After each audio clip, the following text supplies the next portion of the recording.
Sa pinakahuling update, nagsagawa ng press conference si Senate President Alan Peter Cayetano. Ayon sa kanya, wala na si Senator Bato de la Rosa at pinili nitong umalis at hindi pinatakas.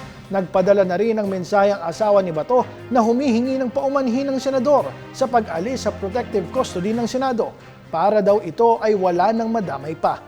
Pero sa nasabing pagtanaw ng media napikon at napalo pa ni Senate President Cayetano nang matanong kung hindi ba stage ang nangyaring barilan. Sorry but I don't think there's any question. The Senate is under attack, was under attack.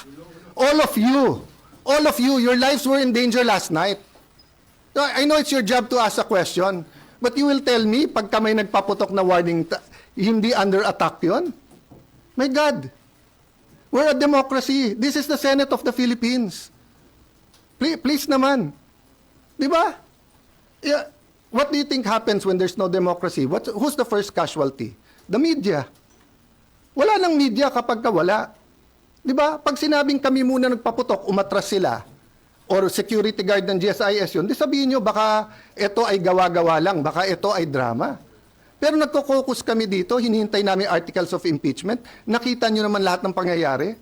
Napakagaling ko naman mag-orchestrate ng lahat na yan. Kaya kong papuntahin dito mga armadong grupo.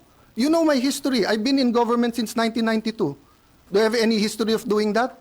O sa Taguig, have we done anything like that ever? No, so, excuse me, I mean, I'm not taking offense at the question, but, you know, if you have any doubt, you're doubting our democracy, you're not doubting my statements.